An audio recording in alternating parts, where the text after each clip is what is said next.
Hello friends, नमस्कार। आइए बात करते हैं हम लोग एनपीए और हेयर कट पर।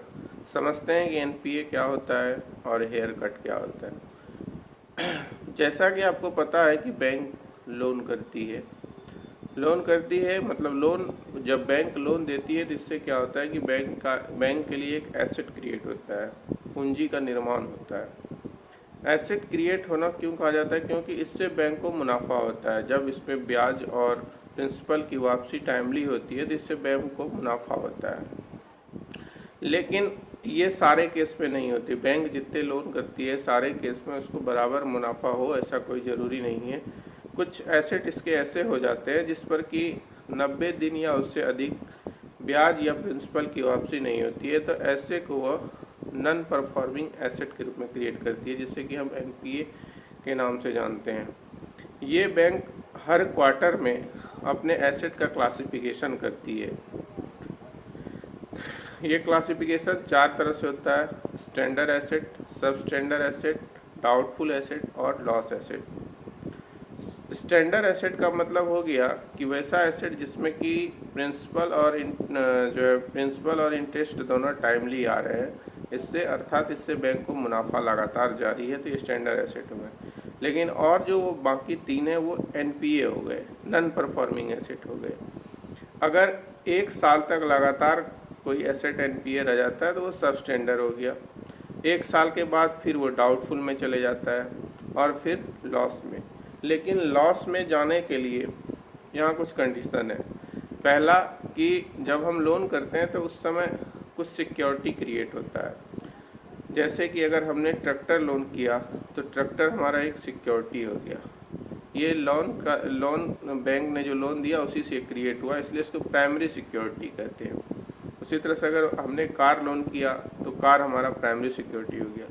लेकिन कभी कभी क्या होता है कि इन सिक्योरिटी के अलावा भी हम एक सिक्योरिटी डिमांड करते हैं, जिसको कि कोलेटरल सिक्योरिटी कहते हैं।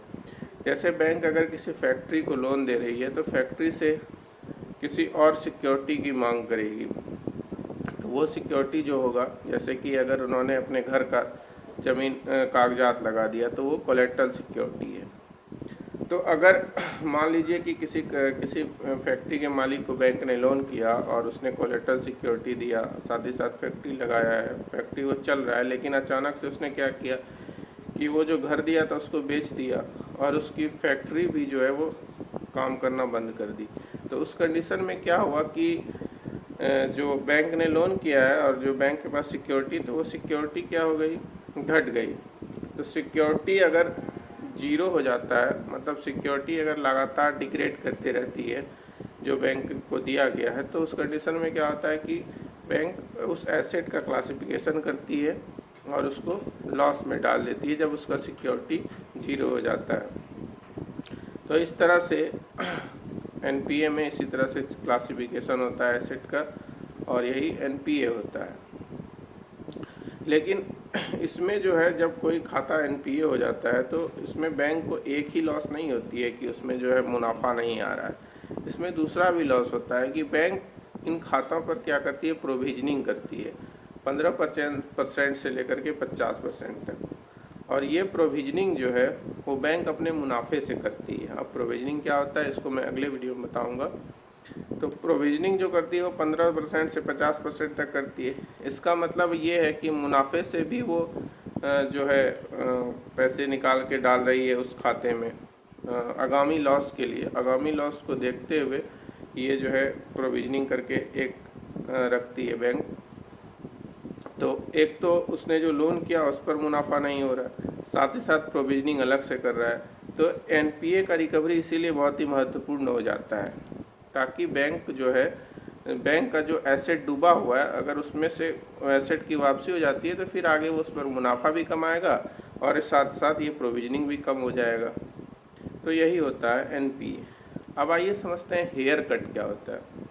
अब मान लीजिए कोई जो है लॉस एसेट है जिस पर कि बैंक को तो मुनाफा हो ही नहीं रहा है और साथ ही साथ प्रोविजनिंग भी करना पड़ रहा है। तो ऐसे एसेट को अब एक एनसीएलटी का आपने नाम सुना होगा, उसके पास वो एसेट जाता है, बैंक उसको देती है। फिर मान लीजिए कि कोई फैक्ट्री जो है वो लॉस में चला गया, वो नहीं चल रही है, तो NCLT क्या करती है, किसी और कैंडिडेट को जो है वो फैक्ट्री चलाने के लिए मान लीजिए कहा, तो उस कैंडिडेट ने अगर 100 करोड़ की मान लीजिए वो बैंक का जो है बकाया है, बैंक का जो बकाया आउटस्टैंडिंग है वो 100 करोड़ है, लेकिन जिस व्यक्ति से बात हो रही है उसने जो है 30 करोड़ कहा कि हम 30 करोड़ रुपए देंगे इस फैक्ट्री को चलाने के लिए, तो बैंक को 30 करोड़ तो मिल रहा है लेकिन 70 करोड़ का लॉस है।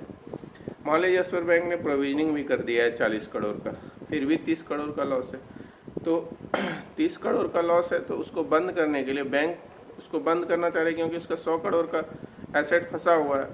और तो अगर 30 करोड़ उसको मिल जाएगा तो क्या होगा कि 30 करोड़ पर वो प्रॉफिट आगे कमा लेगी। तो बैंक क्या करती है, और 30 करोड़ का एक्स्ट्रा प्रोविजनिंग कर देती है। तो ये जो 30 करोड़ का एक्स्ट्रा प्रोविजनिंग अपने बुक से करती है उसी को कहते हैं हेयर कट। हेयर कट का मतलब हो गया कि वो उस एसेट को किसी भी तरह से अपने जो है बैलेंस बुक से हटाना चाहती है, ताकि आगे मान लीजिए अगर उस पर 30 करोड़ ही मिला तो उससे बैंक प्रॉफिट कमा लेगी। तो यही होता है हेयर कट। मुझे लगता है कि आपको समझ में आया होगा। अगर कहीं कोई आपको डाउट हो तो नीचे कमेंट सेक्शन में पूछ सकते हैं, और साथ ही साथ मेरे चैनल को लाइक और सब्सक्राइब करना ना भूलें। धन्यवाद।